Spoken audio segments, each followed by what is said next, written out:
Buenas noches, estimados amigos, asociados de Amevea. En nombre de la directiva de Amevea, le damos la cordial bienvenida para este nuevo webinar, Viernes Avícola, que hemos estado dando a través de todo este periodo, ¿no?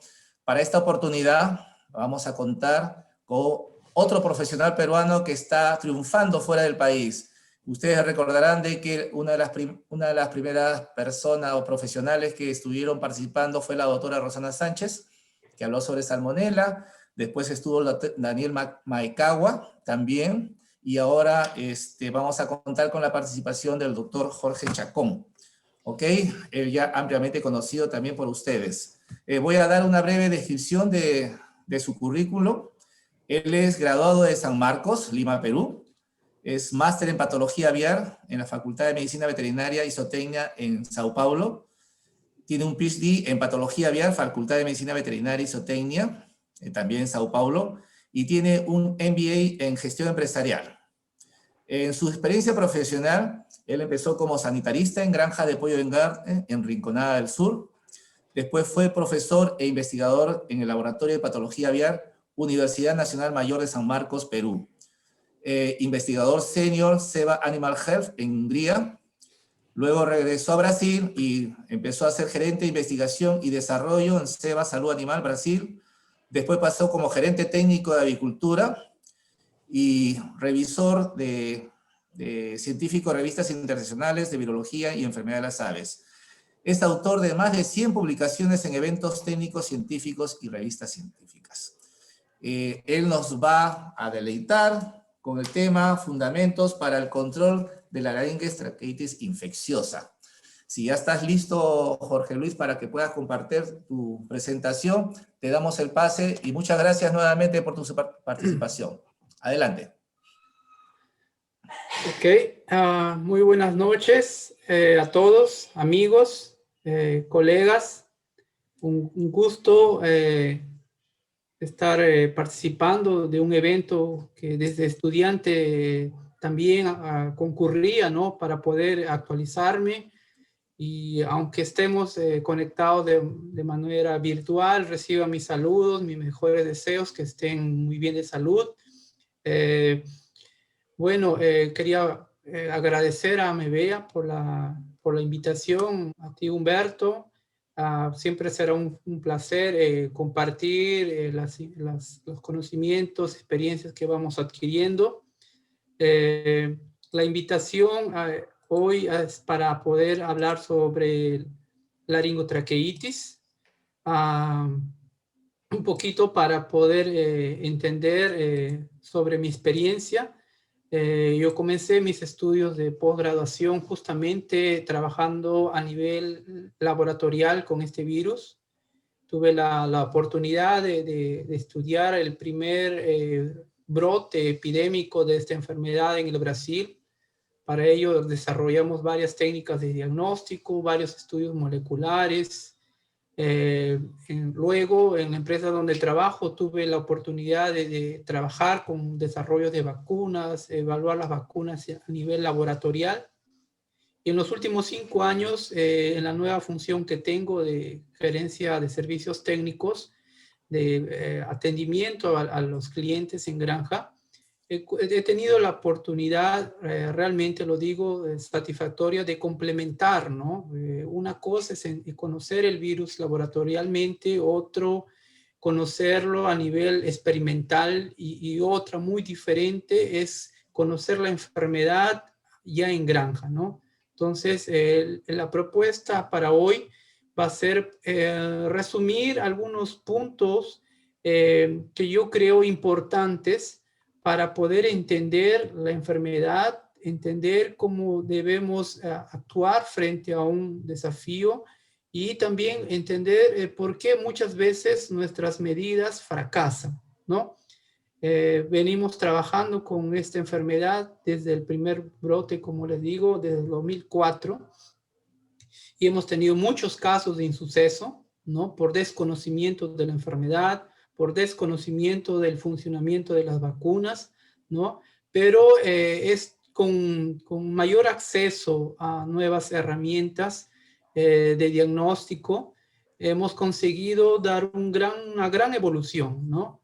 Hoy les puedo decir con mucha tranquilidad que la enfermedad está bien controlada aquí en Brasil.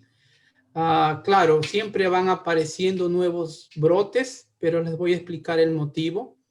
Y la idea es esa, ¿no? Compartirle a esos aspectos prácticos. No quiero, aunque podríamos discutir la parte molecular, biológica del virus, yo creo que es más interesante discutir aspectos prácticos, ¿no? Entonces, es una enfermedad que muchos ya lo deben haber tenido contacto, es una enfermedad respiratoria aguda, ¿no? La forma clínica puede ser fácilmente diagnosticada por esa presentación, ¿no? De las aves teniendo un esfuerzo para poder respirar. Ese esfuerzo les lleva a crear unos sonidos, los estertores, ¿no? Podemos ver coágulos de sangre en las paredes de las jaulas, ¿no? Seguido de mortalidad y de aves de muy buen estado corporal, ¿no? Generalmente son aves de buen aspecto. En la necropsia podemos ver que esos casios, esos tampones de casios, explican esa dificultad respiratoria, ¿no? Y las hemorragias, ¿no? Que son consecuencias de la replicación viral y lesión hasta el nivel de submucosa, ¿no? Inclusive la muscular.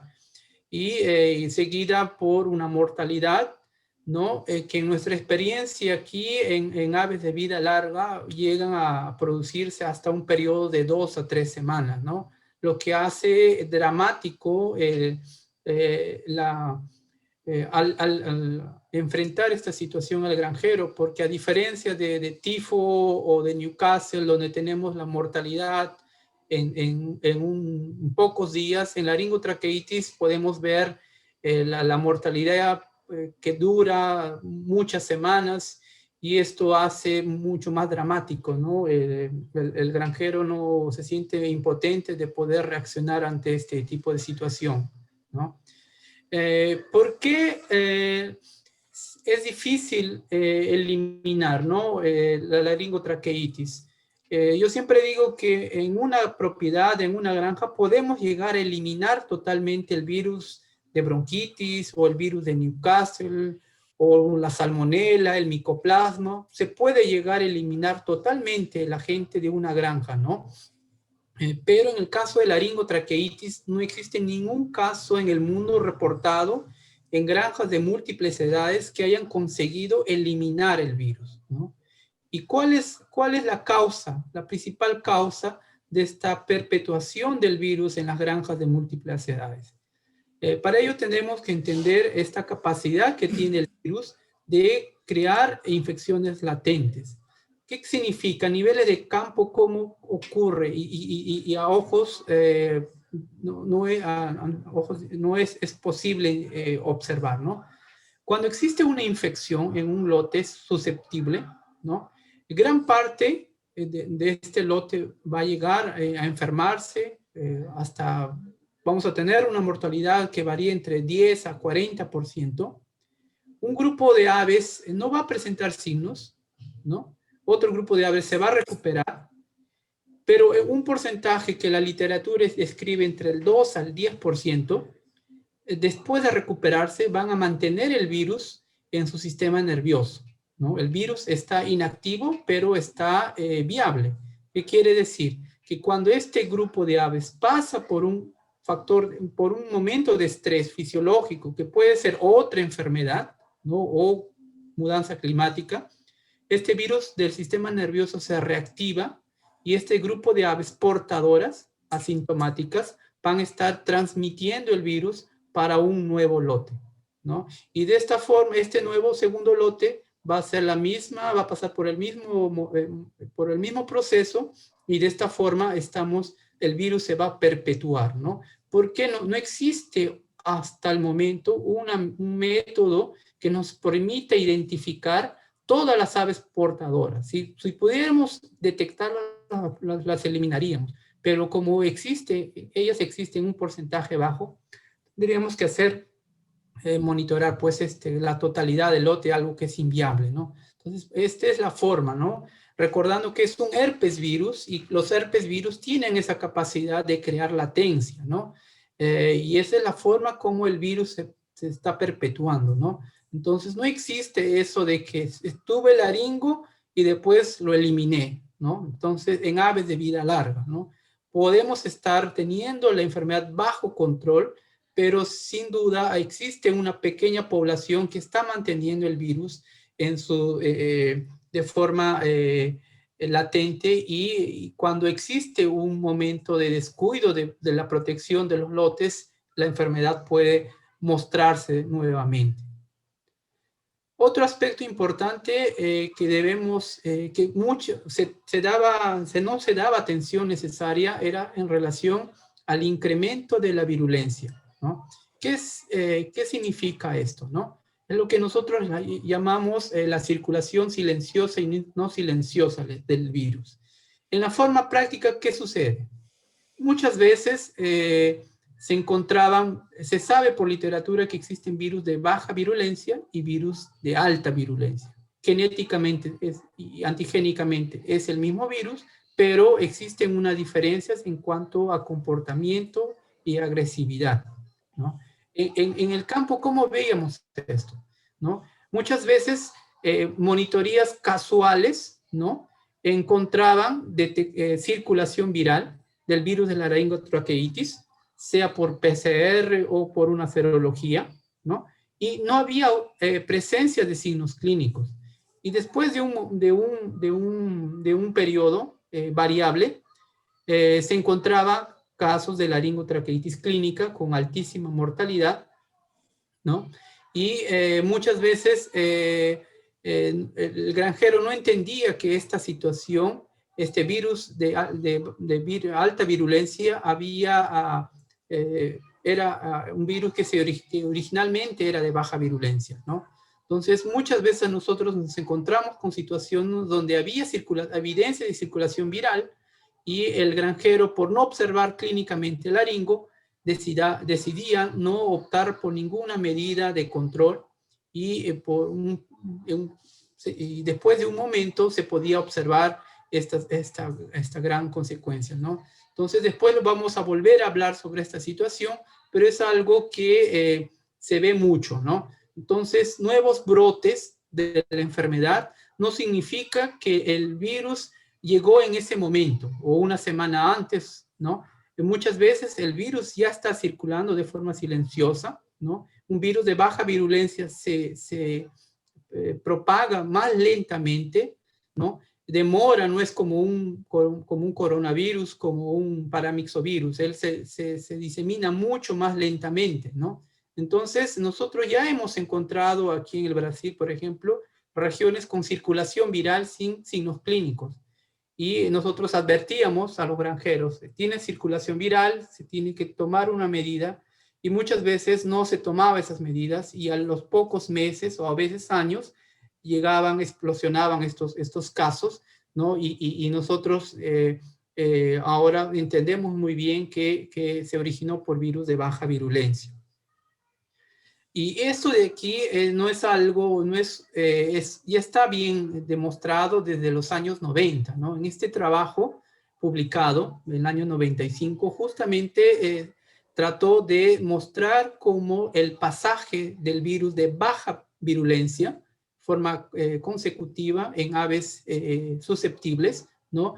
Le llevó al incremento de la virulencia. Por ejemplo, aquí como podemos ver, el virus de baja virulencia, después del tercer pasaje, ya causó traqueitis, ¿no? En las aves infectadas, ¿no? Hubo un incremento claro de las lesiones a partir del tercer pasaje, y a partir del octavo pasaje, el virus ya causaba hemorragias en las tráqueas de estas aves, ¿no?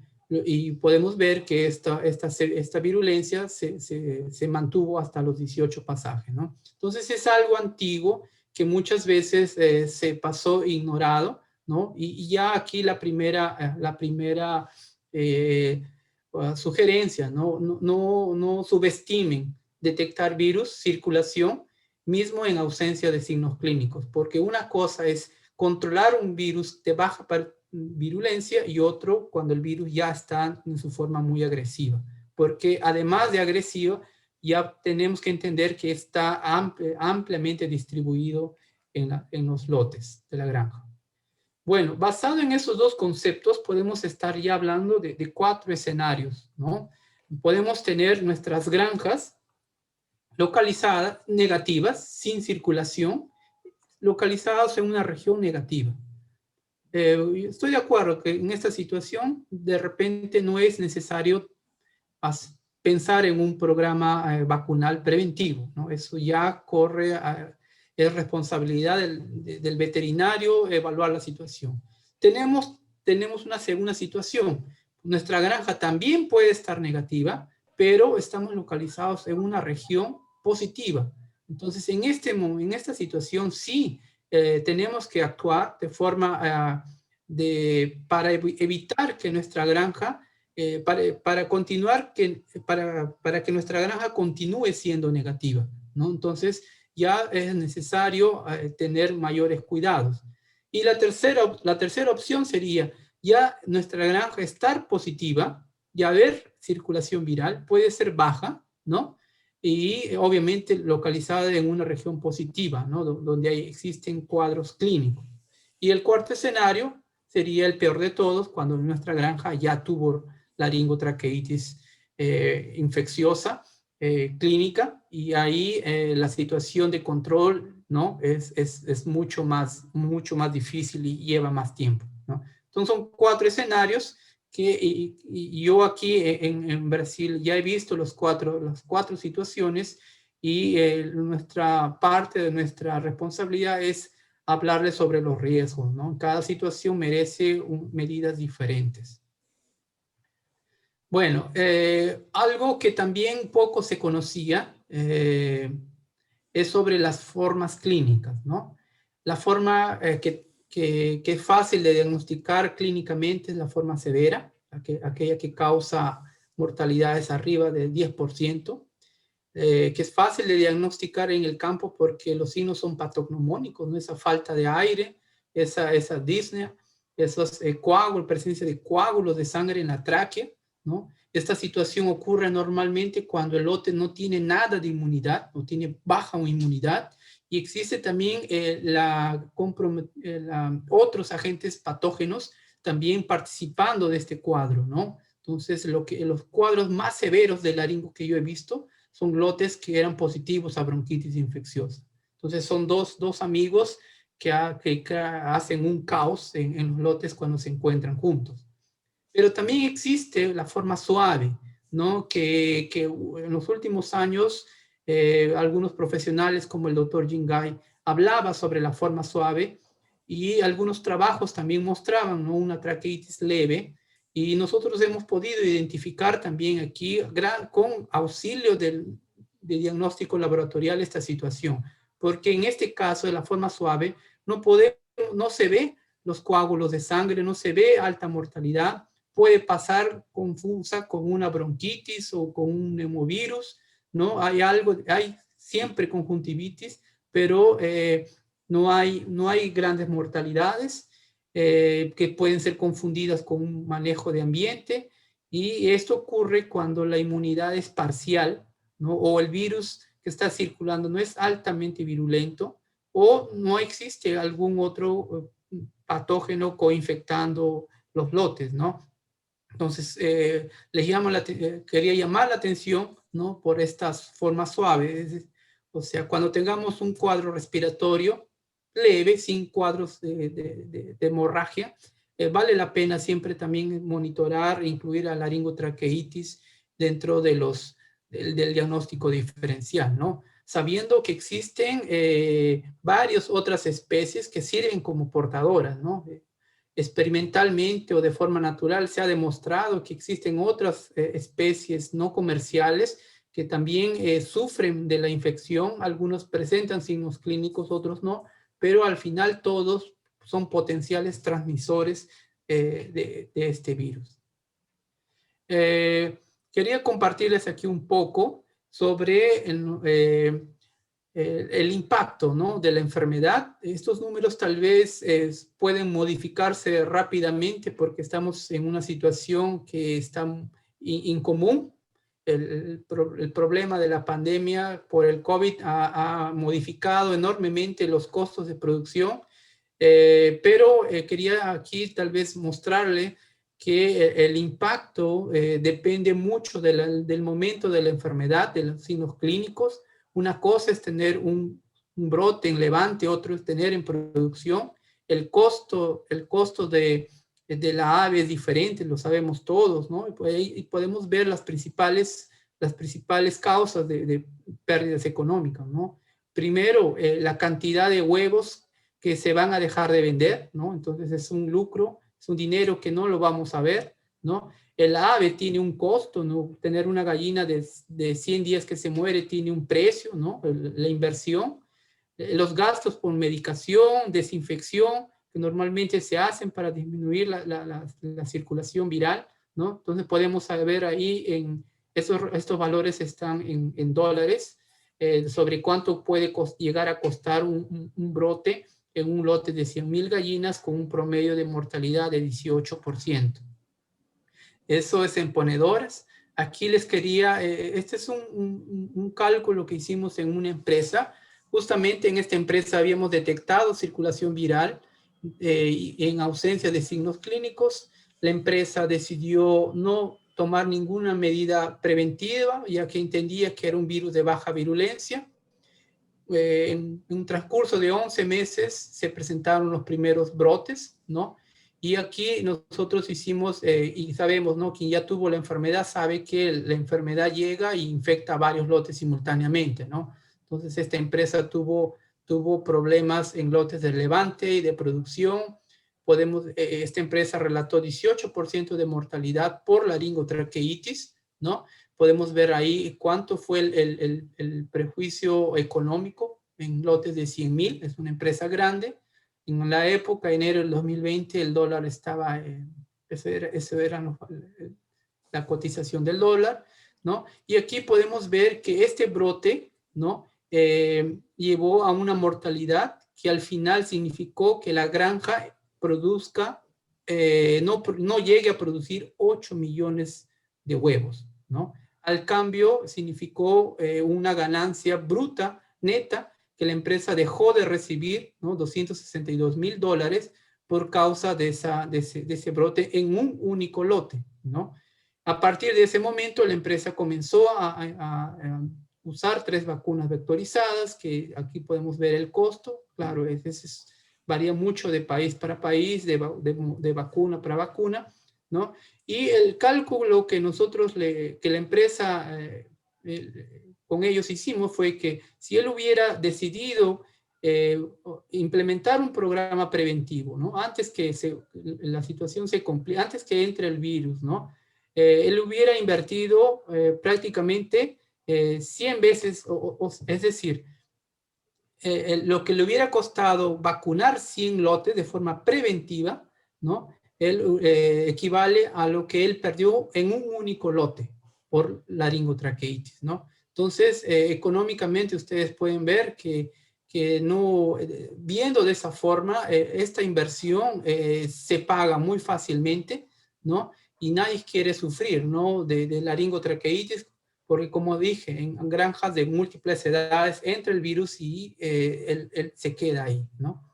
Nosotros hemos tenido casos también de la enfermedad en reproductoras, pero no hemos tenido acceso a los datos de las empresas, ¿no? Todavía existe mucha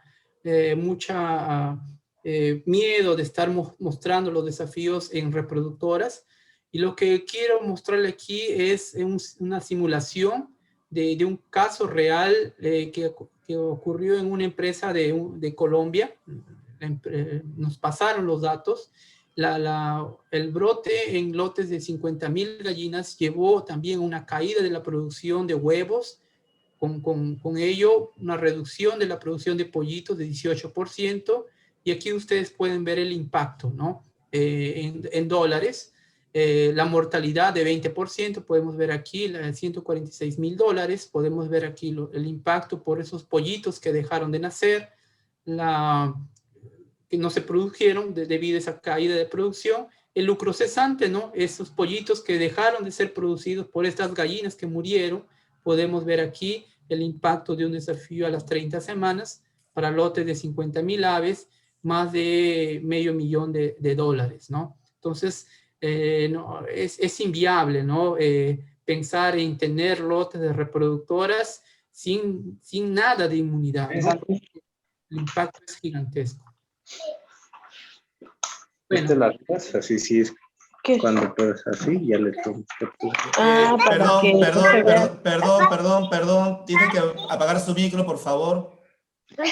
Los que recién ingresan. Ok, gracias. Disculpa, Ok. Jorge Luis. Ok, bueno, vamos a continuar. Quería mostrarles este trabajo que fue realizado en Estados Unidos, ¿no? Este grupo de investigadores se propusieron evaluar cuánto resistía el virus de laringotraqueitis en una granja, ¿no? Entonces, rápidamente, ¿qué es lo que hicieron, no? Después del desafío, eliminaron todas las aves, calentaron el galpón, eliminaron 100% de la cama, pasó por limpieza y desinfección el galpón, un nuevo proceso de calentamiento, ¿no? Y ahí comenzó a contarse el vacío sanitario.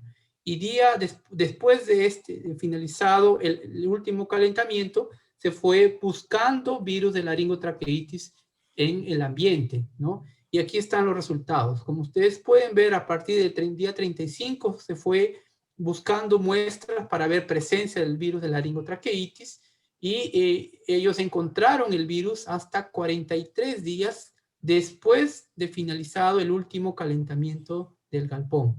Es decir, el virus se encontraba infectante viable hasta 43 días post la infección. Entonces, para quien desea pensar en eliminar el virus de las granjas, tendría que pasar por un proceso similar, ¿no? De 2 a 3 meses de vacío completo para poder eliminar el virus del ambiente. Entonces, el virus puede persistir en el ambiente en materia orgánica por mucho tiempo.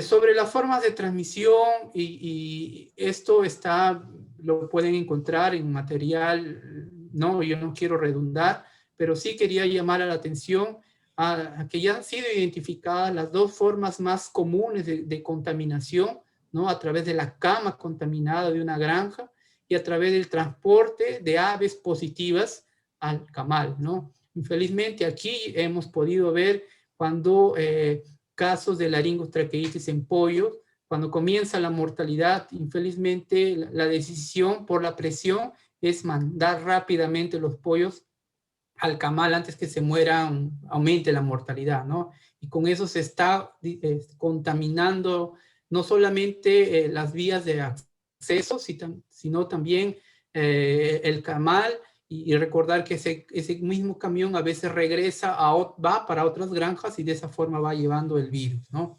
Aquí un trabajo también que mostró cómo las granjas, a partir de un punto, un foco inicial, las granjas vecinas comenzaron a reportar a tener laringotraqueitis. Es un trabajo en Estados Unidos, y lo que llamó la atención fue que las granjas que estaban volviéndose positivas eran granjas que seguían la secuencia del flujo del viento, ¿no? A partir de esta granja veían que la positividad seguía el flujo del viento. Granjas que estaban fuera del flujo de los vientos continuaron negativos, ¿no? Mismo siendo granjas que no tienen conexión epidemiológica, no tienen conexión a través de caminos, ¿no? Y este trabajo muestra que las granjas que se localizan en el flujo de los vientos a partir de una granja positiva tienen 10 veces más riesgo de infectarse. Entonces aquí ya otra colocación. Con bioseguridad es imposible controlar la dirección de los vientos, ¿no? Entonces las aves necesitan de ser inmunizadas para prevenirse. Bueno, de diagnóstico no voy a abundar, algunos comentarios apenas, porque eso lo pueden encontrar en la literatura. Ya dijimos que la forma clínica severa puede ser en campo puede ser diagnosticado. La histopatología, una técnica antigua, muy eficiente, pero tenemos que considerar que los corpúsculos de inclusión, que son las lesiones patognomónicas, ellas después del 5º día post-infección pueden no encontrarse debido a la necrosis de la mucosa. Entonces podemos tener casos de falsos negativos. Hace una década se decía que el virus de la laringotraqueitis no inducía respuesta humoral. Eso es falso. Hoy tenemos técnicas mucho más sensibles de ELISA, comerciales, que consiguen detectar bien una respuesta humoral post-desafío, inclusive post-vacunación, ¿no? Y las técnicas moleculares, obviamente, tienen otros beneficios como detectar infecciones latentes a través de gangliotrigemio, que es el lugar preferido del virus para poder localizarse y escapar de la respuesta inmune del ave, ¿no? Podemos detectar casos severos, leves, podemos saber diferenciar si un brote se originó por una cepa de origen vacunal o un virus de campo, o podemos incluso ver el origen, ¿no? Si vino de alguna otra región. Entonces, son las técnicas más usadas y que están totalmente disponibles en todos los países, ¿no? Pasando en la parte de vacunación, desde la década de los 60, 70 se usaban vacunas vivas, ¿no? Adaptadas en embrión, las famosas CO, o en tejido, la vacuna TCO. Y estas vacunas comenzaron a ser sustituidas por vacunas vectorizadas, sea por vector HBT o viruela, justamente para poder crear inmunidad, protección, sin los problemas de seguridad, ¿no? Que las vacunas vivas están bien asociadas, ¿no? Sabemos que estas vacunas vivas revierten su virulencia, ellos pueden crear aves portadoras, mal aplicadas, reacciones postvacunales, pasan de ave para ave, ¿no? Las vacunas vectorizadas tienen, además de ser seguras, otras ventajas, ¿no? Que pueden ser aplicadas desde la planta de incubación, como vamos a mostrar, pueden ser reforzadas usando una combinación de ellas. Podemos usarlas, aplicarlas junto a vacunas respiratorias. Como no existe virus respiratorio aquí, no hay reacciones postvacunales, ¿no? Y bueno, lo que quería llamar la atención aquí, relatando los casos de insuceso que tuvimos inicialmente, nosotros usamos las vacunas vectorizadas en HBT y viruela, y no tuvimos el control que deseábamos, ¿no? Veíamos, por ejemplo, que las vacunas HBT no funcionaban bien para las infecciones muy precoces, ¿no? Veíamos que la vacuna de viruela, por ejemplo, funcionaba por un buen tiempo, pero después había también casos los brotes aparecían más tarde, ¿no? Lo que nosotros veíamos era que una única dosis realmente no daba una protección por las 60 semanas que se buscaba, ¿no? Entonces encontramos limitaciones, y realmente estas vacunas vectorizadas tienen sus limitaciones, principalmente de evitar la infección, ¿no? Existen varios trabajos que muestran que las vacunas vectorizadas no evitan la replicación viral post-desafío, y es verdad, existe una protección clínica, pero la protección contra la replicación viral no es tan buena como las vacunas de embrión, ¿no? Y eso fue las causas de muchos insucesos, ¿no? Pero nosotros hemos avanzado mucho cuando hemos usado estas vacunas de forma asociada, porque de esa forma hemos podido superar las limitaciones que ellas tenían de forma separada, ¿no? Usándolas ellas juntas, hemos conseguido superar el problema de la precocidad, por ejemplo. La AFP te da una respuesta rápida y la HBT te da una protección más a largo plazo. Entonces, uniéndola, hemos conseguido tener lo que deseamos, ¿no? Una protección rápida, fuerte y duradora, ¿no? Lo que ellas separadamente no nos conseguían dar, ¿no? Bueno, yo voy a pasar rápidamente. Este es el último trabajo publicado por la doctora Mari Carmen García, justamente ahí en Congreso Latinoamericano, donde mostró que el 65% de los brotes de laringotraqueitis en los Estados Unidos eran causados por virus de origen vacunal, ¿no? Entonces, las vacunas vivas, principalmente la de embrión, que funciona muy bien, es muy eficaz para controlar los casos severos, ¿no? Pero a medio plazo, a largo plazo, ellos mismos llegan a ser un problema, ¿no? Entonces, en países donde se usa vacunas vivas, siempre se hace la diferenciación para ver si los brotes fueron causados por las propias vacunas vivas o por virus de campo. Bueno, pero la literatura señala muy bien esos problemas de seguridad. Lo que aquí quería en 2 slides mostrarle el problema que hemos visto también con el uso de estas vacunas TCO. Hoy hay apenas una región del Brasil usa la vacuna TCO y hemos visto algunas complicaciones de sentido práctico, ¿no? Por ejemplo, las vacunas TCO funcionan solamente aplicadas de forma ocular. Y muchas veces en granjas que tienen deponedoras con lotes de 100.000 en 5 niveles, es imposible vacunarlas todas en un mismo día. Entonces se ha visto reacciones postvacunales, principalmente cuando la vacuna se aplica pues en un periodo de 3 a 5 días, que a veces pasa, que sucede, ¿no? Otro problema de estas vacunas vivas es el inicio de la protección o inicio de la vacunación. Los fabricantes indican usar las vacunas TCO a partir de la 2ª semana y la TCO a partir de la 4ª, porque antes no son seguras, ¿no? Pero ¿qué pasa si tenemos un brote en la 3ª o 4ª semana? Estas vacunas no van a funcionar, no tienen el tiempo suficiente para crear una protección como así las tienen las vacunas vectorizadas que pueden ser aplicadas inclusive in ovo, ¿no? Entonces, en desafíos muy precoces, estas vacunas vectorizadas tienen esa ventaja.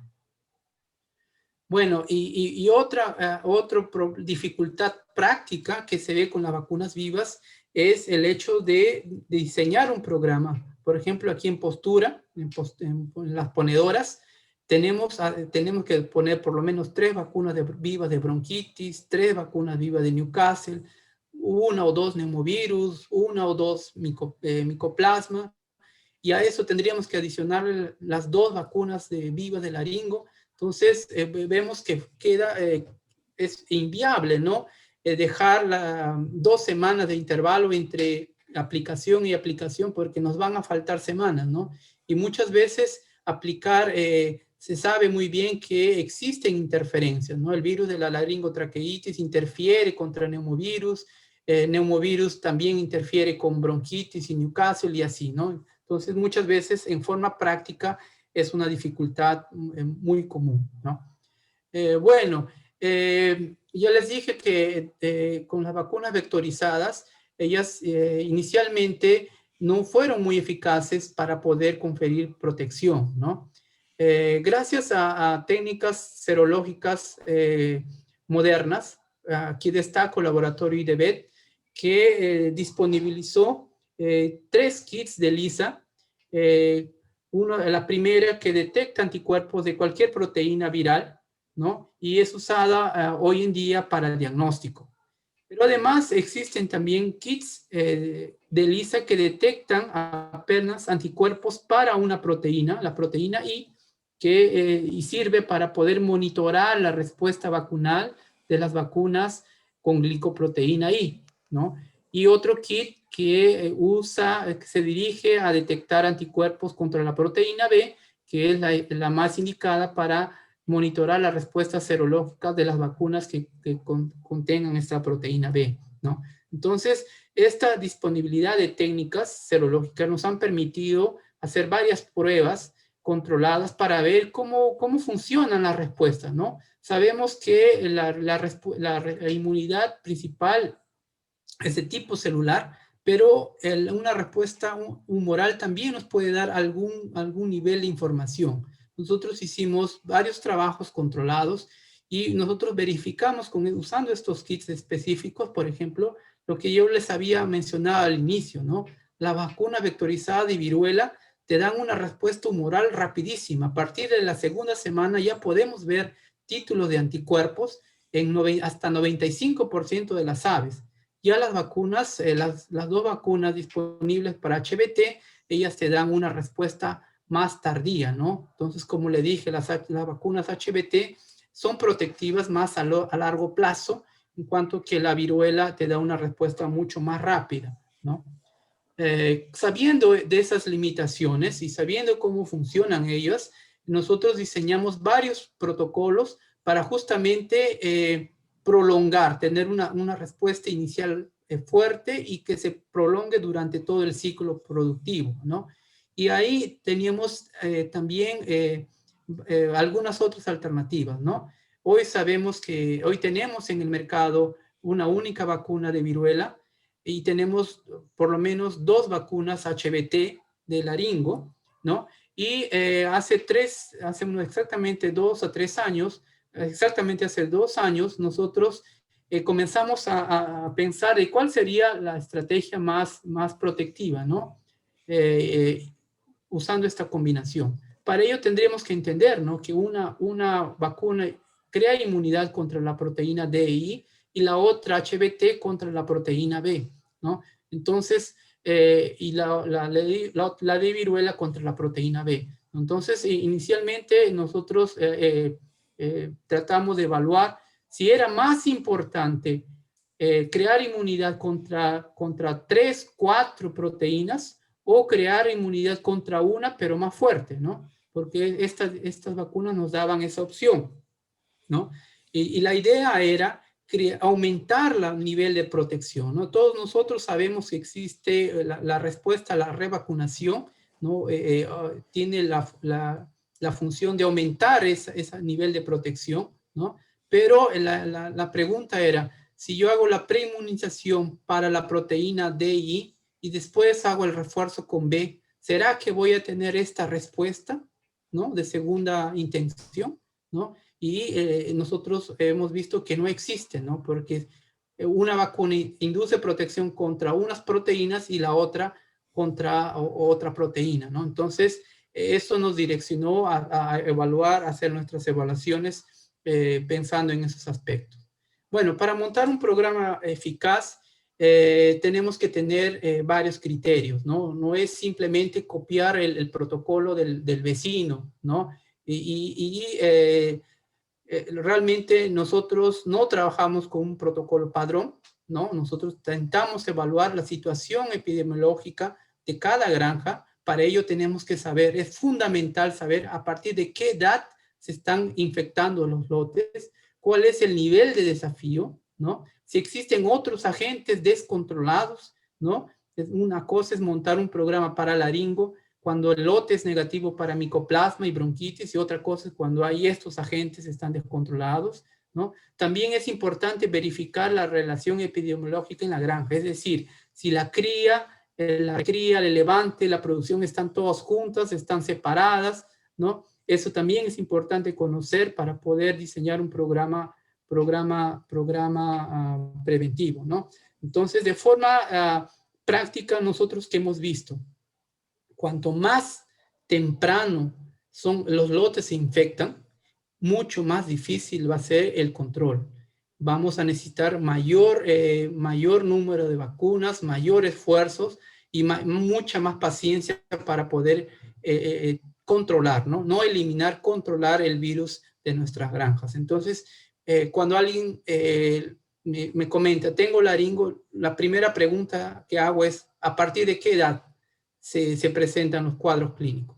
Si nos dicen en producción, y es un poco más aliviador porque tenemos muchas opciones, ¿no?, para poder trabajar. Si nos dicen a partir de los 38 días, que es la edad más temprana que he visto en aves de vida larga, ahí sí es mucho más desafiador el control, ¿no?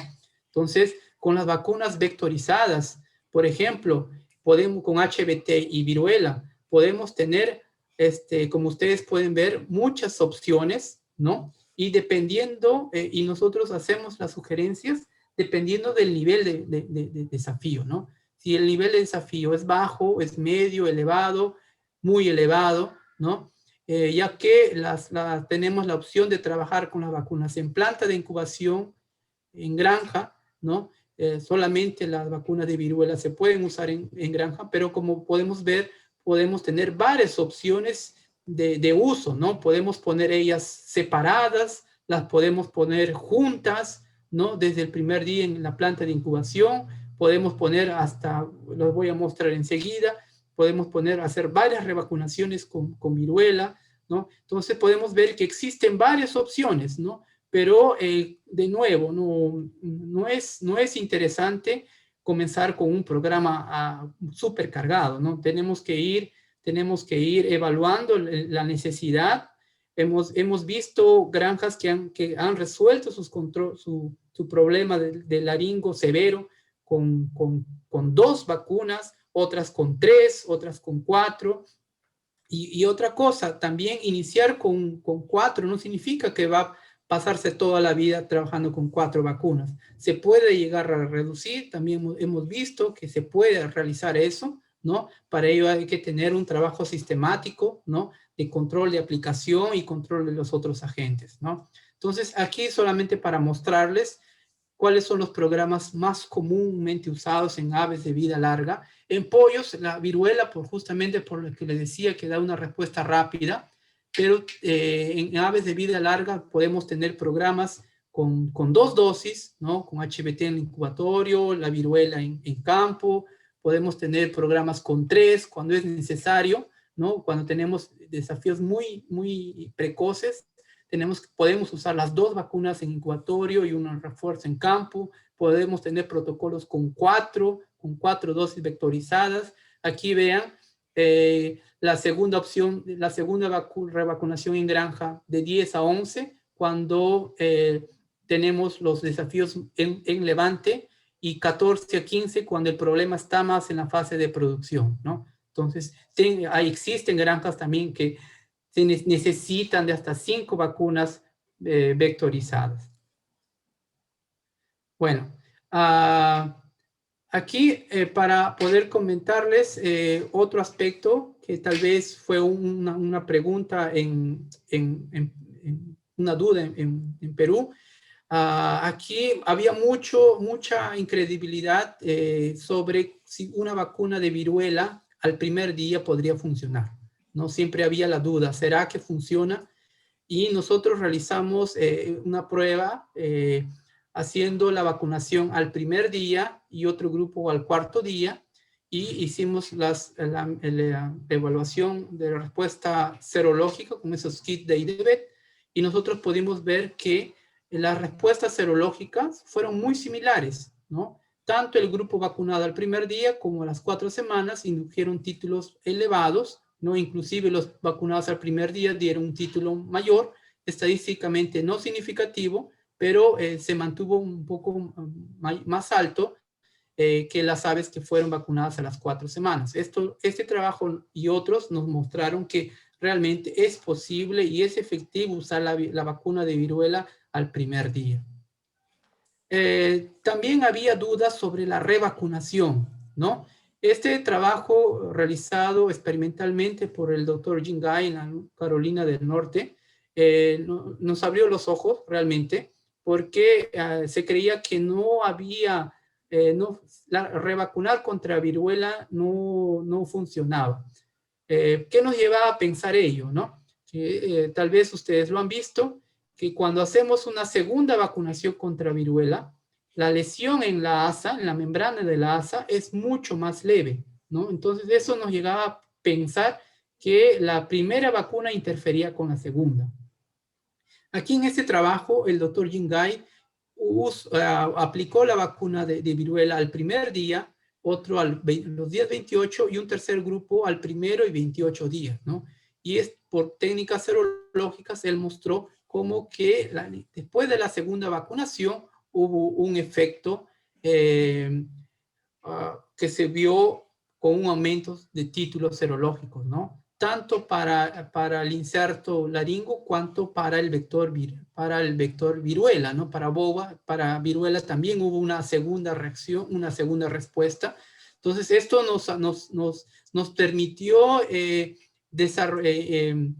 diseñar varios protocolos para poder confirmar esto, ¿no? En campo. Nosotros lo llevamos a campo, y realmente existe una ventaja de hacer revacunaciones, aunque las lesiones en la membrana de la ala no sean tan evidentes, ¿no? Inclusive aquí en este trabajo quería mostrarles que podemos hacer varias revacunaciones, ¿no? Este trabajo nos muestra la respuesta serológica a laringotraqueitis en 3 lotes que fueron vacunados con viruela al primer día, una segunda vacunación a las 4 semanas de edad y una tercera vacunación entre las 11 y 13 semanas. Ustedes pueden ver que después de la primera vacunación hubo una respuesta serológica, después de la segunda vacunación una respuesta un poco, aumento de títulos, un poco, no tan claro, pero sí hubo un aumento, ¿no? Y vean que después de la tercera vacunación, ¿no?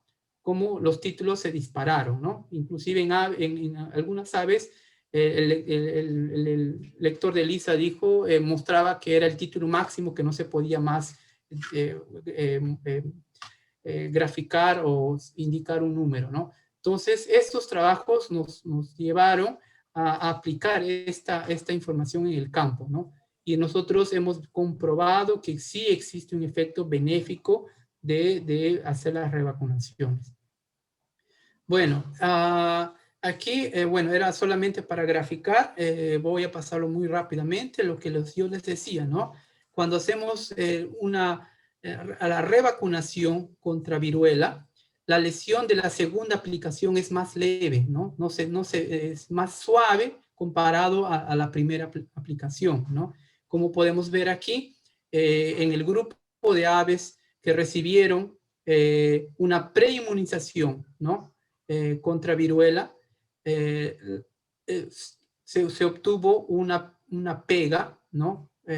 Mucho más leve, ¿no? Entonces, los grupos que solo recibieron una vacuna de viruela, ¿no? Tuvieron un mayor número de aves con pega fuerte, ¿no? Pero, como les mostré, eso no está relacionado con efectividad de la vacuna, ¿no? Entonces, yo hago la comparación. Cuando nosotros vacunamos contra Newcastle, la primera vacunación nos causa una reacción. Y la segunda vacunación, la reacción ya es más suave, ¿no?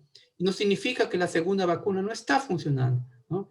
La explicación es que ya existe una memoria en el ave, lo que lleva a que la reacción sea más suave, pero el virus, la vacuna está funcionando, ¿no? Y esto serológicamente nos mostró, ¿no? Cuando hago la revacunación, mismo la lesión sea más suave, existe un aumento de títulos humorales. Bueno, estoy finalizando la presentación, algunos trabajos. Aquí también un trabajo que mostraba el beneficio de usar de forma combinada aplicar la vacuna HBT con viruela, ¿no? El nivel de protección contra signos clínicos y contra excreción viral fue mucho mejor que cuando estas vacunas se aplicaron de forma separada, ¿no? Podemos ver que cuando se aplican estas vacunas de forma separada, ¿no? Existe una protección, ¿no? Si comparamos con el control, pero no es tan efectiva cuando usamos las dos vacunas juntas, ¿no? Entonces, si ustedes recordarán, existen varios trabajos científicos muy bien conducidos, ¿no? Por importantes investigadores del área, donde comparan la excreción viral de vacunas vectorizadas con virus vivo, ¿no? Pero no existe un trabajo publicado sobre la efectividad de controlar la excreción viral, ¿no? Después del desafío, cuando las vacunas se usan de forma asociada, ¿no? Entonces, nosotros hemos podido aplicar esta información en el campo y hemos tenido muy buenos resultados, ¿no? Entonces, aquí este trabajo del Dr. Jingai, también cuando él usó la combinación de la vacuna HBT y viruela, ¿no? El nivel de protección fue muy estadísticamente similar inclusive a la protección que estaba siendo conferida por la vacuna viva CO, que es la vacuna más protectiva para la laringotraqueitis, ¿no? Entonces, realmente existe un beneficio de la asociación. Nosotros experimentalmente también hicimos las pruebas y vimos aquí, como les quisiera mostrar, que en el grupo que recibió las dos vacunas al primer día, HBT y viruela, vean la respuesta serológica fue numéricamente muy superior al grupo que solamente recibió viruela. Entonces, mostrando que existe un efecto benéfico de asociación de estas dos vacunas. Bueno, aquí este otro trabajo publicado por el doctor Rosenberger, donde mostró justamente el beneficio de usar dos vacunas, HBT y viruela, pero de esta vez de forma separada, ¿no? Entonces, en el grupo que recibió la HBT al primer día y viruela a las 8 semanas, pueden ver que el nivel de protección se mantuvo elevado hasta las 60 semanas. Ya los grupos que recibieron solamente una de estas vacunas pueden ver que la protección fue satisfactoria, pero no muchas veces estuvo entre los 60 y 70%. Bueno, aquí ya para resumir, destacar algunas informaciones que yo creo que son importantes. Siempre considerar que el virus de la laringo es un virus que se disemina lentamente, silenciosamente, ¿no? Que cama y aves contaminadas son las principales fuentes de transmisión, ¿no? Que los virus de baja virulencia pueden volverse virulentos después de pasaje ave a ave, ¿no? Que la forma de persistencia a través de las infecciones latentes es la forma que el virus tiene para persistir, perpetuarse en granjas de múltiples edades, ¿no? Los programas vacunales tienen que ser diseñados cuidadosamente, sabiendo la situación epidemiológica de la enfermedad en cada granja. Entonces, no existe un programa padrón que sirva para todos, ¿no?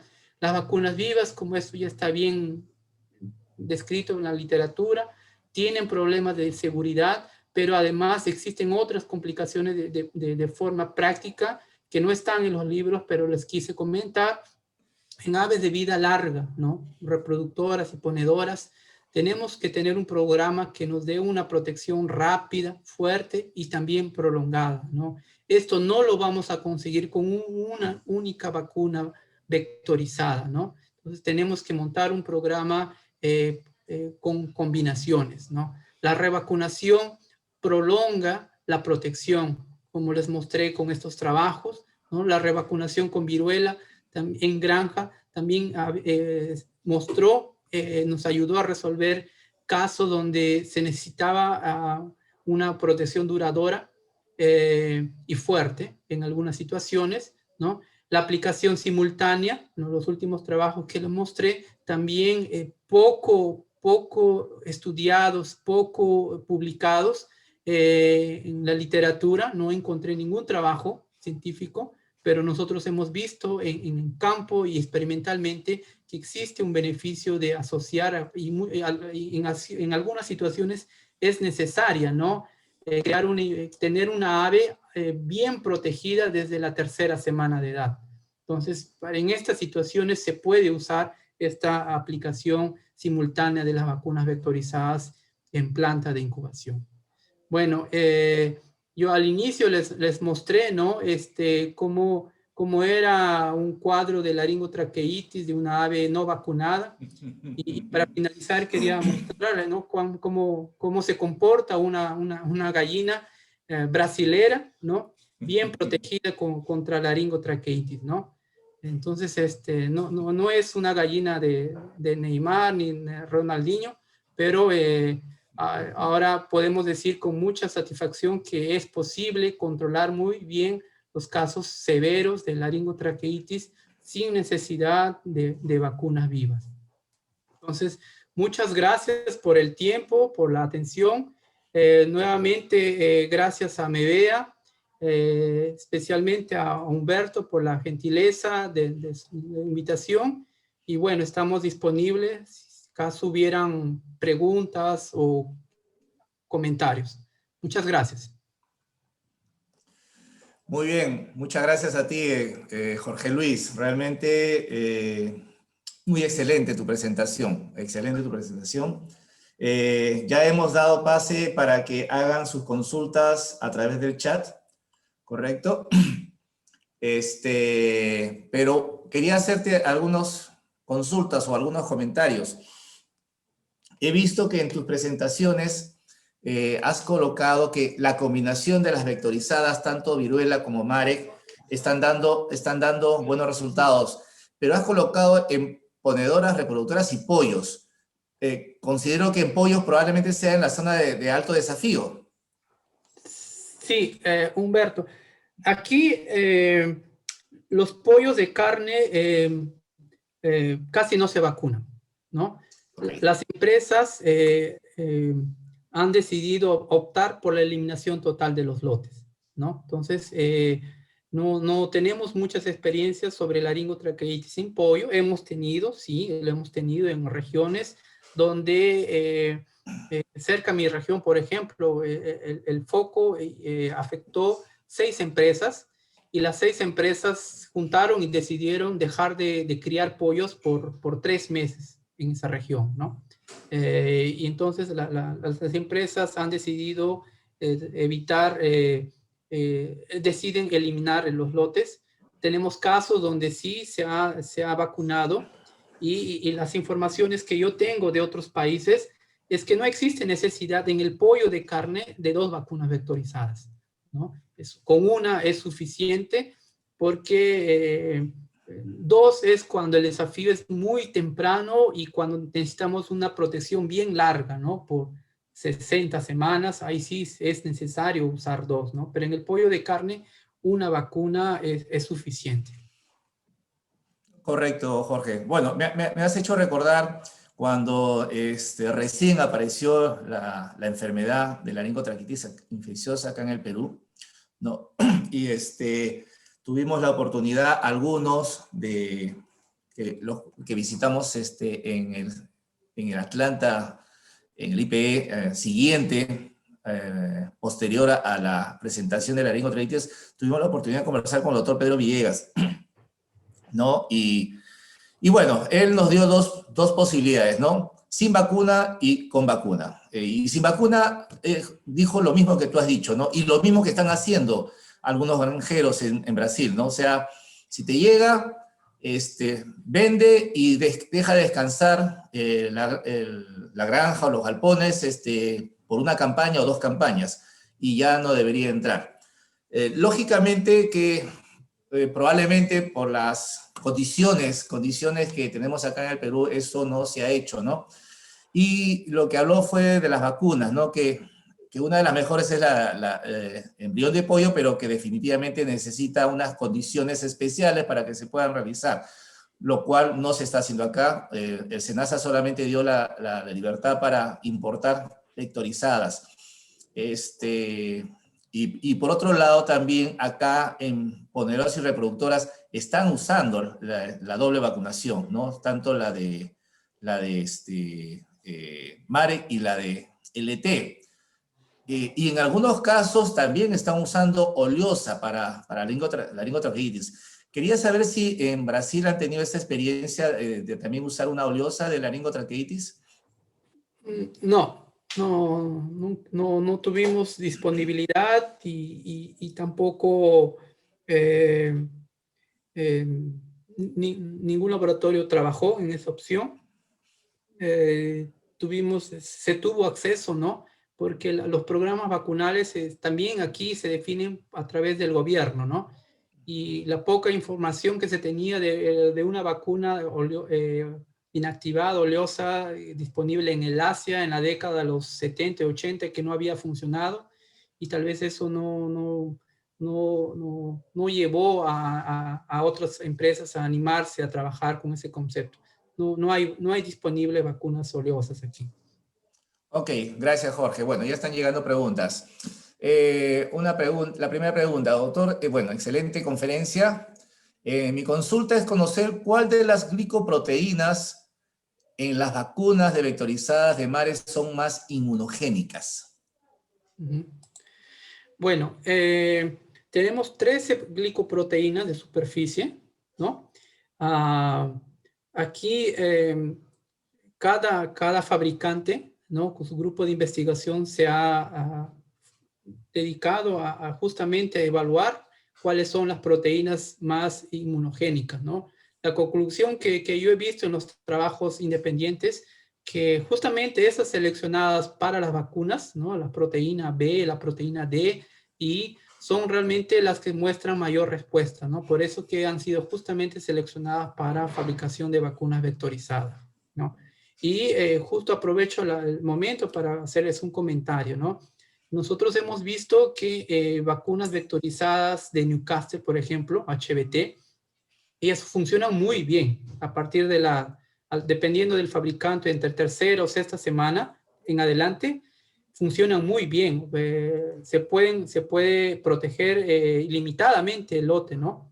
Entonces, muchas personas con esa información creyeron que también una única dosis de vacuna vectorizada de laringo sería suficiente para proteger, ¿no? Y no hemos visto eso, ¿no? Lo que se ve en la Newcastle no se ve en laringo. Y una de las principales explicaciones está que la proteína blanco para neutralizar Newcastle es la proteína F, una única proteína. En cambio, para laringo tenemos 13 proteínas. Por ello que las vacunas vectorizadas, una única no te da ese nivel de protección. Gracias, Jorge Luis. La segunda pregunta. ¿A qué se debería 2 o 3 curvas de títulos? ¿Al aplicar una vacuna? Bueno, a ver, lo que nosotros con ese trabajo, nosotros primero sabemos que la protección es celular para laringo principalmente. Lo que nosotros quisimos hacer con esas monitorías serológicas es primero saber si existe un beneficio de revacunar, ¿no? Y nosotros pudimos observar que después de cada revacunación existe una respuesta serológica, existe una respuesta humoral, lo que también nos indica que también habría una respuesta celular, ¿no? Ahora, ese aumento de títulos, claro, es como cualquier revacunación, ¿no? Cuando exponemos al individuo a una segunda, al agente viral por segunda vez o tercera vez, vamos a ver ese incremento de respuestas humorales, ¿no? Entonces, es un efecto de la vacunación. Correcto, muchas gracias. Siguiente pregunta. En zonas donde el desafío de laringotraqueitis es fuerte, ¿es suficiente con una vacuna vectorizada? No, ya lo había mencionado. ¿No? Tal vez si la pregunta fuese pollos de carne, ¿no? Tendríamos que, yo sí he visto en pollos de carne, una única vacuna es suficiente. Tal vez no vamos a cerrar la mortalidad en la primera rodada, pero en el segundo, tercero es suficiente una vacuna vectorizada. Y aquí no quiero dar detalles de cuál de las dos es más efectiva, pero yo ya mostré que cada cliente con estas técnicas serológicas puede comparar cada uno independientemente cuál vacuna o Marek o viruela te da una respuesta más rápida. Entonces existen los kits comerciales disponibles y cada empresa puede hacer su propia monitoría y ver cuál vacuna te da una respuesta más rápida. Entonces, para pollos de carne, una es suficiente. Para aves de vida larga, no. Hay que comenzar por lo menos con 2 o 3 dosis, ¿no? Como lo dije, las vacunas vectorizadas tienen sus limitaciones, ¿no? Y usar de forma combinada, nosotros estamos superando esas limitaciones. Ok, otra pregunta. ¿Hasta qué distancia promedio el viento actúa como factor contaminante de laringotraqueitis? Esa pregunta no la voy a poder responder. No he tenido esa oportunidad de evaluar, ¿no? Yo creo que mucho más importante que las distancias, ¿no? Son las condiciones, ¿no? Entonces, si tenemos camiones que están llevando la cama contaminada, los pollos contaminados, es mucho más fácil transmitir de esa forma, ¿no? Y infelizmente es una práctica que en la desesperación se comete, ¿no? Aquí, por ejemplo, en Brasil, les comento que cuando la granja llega a tener 10% de mortalidad, está obligado a notificar a las autoridades, ¿no? Que ya llegó a 10%, y inmediatamente la granja es interditada, ¿no? No se puede sacar más pollos. hasta descartar influenza y Newcastle, ¿no? Entonces, ¿qué pasa? Cuando la mortalidad aquí promedio, podemos hablar, está entre 3 y 6%. Cuando comienza a pasar de 7, 8, ¿qué es lo primero que hacen las granjas? Comienzan a mandar el pollo al camal, así esté con 36, 37 días, ¿no? Y es un riesgo, ¿no? Bueno, está salvando, pero puedes estar contaminando el ambiente, ¿no? Entonces, eso es un problema que existe y tenemos que repensarlo, ¿no? Ok, otra pregunta. ¿Las vacunas vectorizadas HBT, LT o viruela LT producen inmunidad mucosal? Sí, ¿no? Parcial, ¿no? Como se ha podido comprobar por esas pruebas de evaluar la cuantificación de los virus después del desafío, ¿no? Entonces existe, la respuesta es principalmente celular contra la laringotraqueitis. Lo que estas técnicas de ELISA nos están mostrando que también existe una respuesta humoral, pero sí existen trabajos que muestran respuestas celulares, ¿no? Inmunidad local y, y celular también. Ok, otra más. ¿Cuál sería un nivel de títulos adecuados en LT? ¿Va a variar mucho con las diferentes combinaciones de vacunas vectorizadas? Sí, depende mucho del programa vacunal, ¿no? Por ello, estas técnicas serológicas, la utilidad que yo las veo es la siguiente, ¿no? Muchas veces se hacía la vacunación y no se sabía si se estaba las aves protegidas, ¿no? Ahora estas técnicas nos permiten ver cuál es el nivel de anticuerpos que el programa vacunal me está dando, ¿no? Entonces, podemos hacer, sí, una evaluación. La idea de usar de estos kits es justamente ver el nivel de que está inmunizada el ave, ¿no? Entonces, como les dije, la vacuna HBT que tiene la proteína I, se tiene que usar un kit para la proteína I. Las vacunas que usan el inserto de la proteína B, se tiene que usar el kit de ELISA para la proteína B, ¿no? Nosotros hemos trabajado bastante monitorando la respuesta para la proteína B, pero así para no dejar sin una respuesta, ¿no? Una única vacuna con viruela, por ejemplo, nos da un título a las 3 semanas ya de 5.000, 6.000, 8.000, depende de la calidad de la vacunación, ¿no? Las HBT, como les dije, demoran un poco más, ¿no? La serología se tiene que hacer a partir de las 6 semanas, ¿no? Pero algo que quiero esclarecer, la respuesta humoral es parte de la inmunidad. Entonces no debemos preocuparnos si no tenemos 80 o 100% de respuesta, porque la protección es celular. Las técnicas serológicas apenas nos van a dar una idea si he aplicado bien la vacuna, qué porcentaje de cobertura he tenido con mi vacunación. Una última consulta, Jorge Luis. En tu presentación nos has demostrado que la vacuna con LT es muy rápida para dar inmunidad, al contrario de la Marek, que es más lenta, más lenta. Sí. Tomando en cuenta ese comentario, ese estudio, ¿cuál sería más recomendable para pollos? Bueno, eso lo puedo responder de la siguiente manera, ¿no? Mi empresa tiene las dos, ¿no? Y nosotros sugerimos la de viruela, justamente porque el pollo es un ave de vida corta y yo necesito que esté inmunizado lo más rápido posible, ¿no? Las vacunas de viruela serológicamente me están dando un buen nivel de protección por más o menos entre sexta semana. Y yo quiero que mi pollo esté vacunado, protegido desde el primer día, ¿no? Entonces, por ello, nuestra opción es usar la de viruela, que te da una respuesta mucho más rápida. Pero eso no quiere decir que la HBT no sea interesante. Nosotros la usamos porque, como mostré, el HBT es un virus que se multiplica constantemente, ¿no? Y por ello que la protección es más a largo plazo, ¿no? Entonces, en aves de vida larga, es muy interesante usar la HBT, la de Marek. Ya, y la ultimita.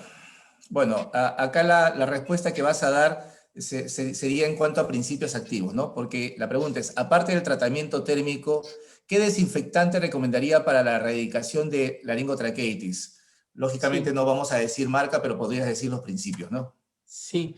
No, se usa, eh, está bien relatado ahí en la literatura, ¿no? Todos los principios activos, ¿no? Felizmente la mayoría funcionan muy bien, ¿no? Los fenoles, el creso, los alcohols, todos funcionan muy bien, desde que bien aplicado, ¿no? Entonces, son muy efectivos, ¿no? Ahí es una opción, no hay necesidad de irnos a los más sofisticados, es más importante respetar la concentración, ¿no? Respetar las indicaciones del fabricante sobre uso en presencia, ausencia de material orgánico, ¿no? Eso es mucho más importante para tener una efectividad, ¿no? Pero la gran mayoría de desinfectantes son efectivos para laringotraqueitis.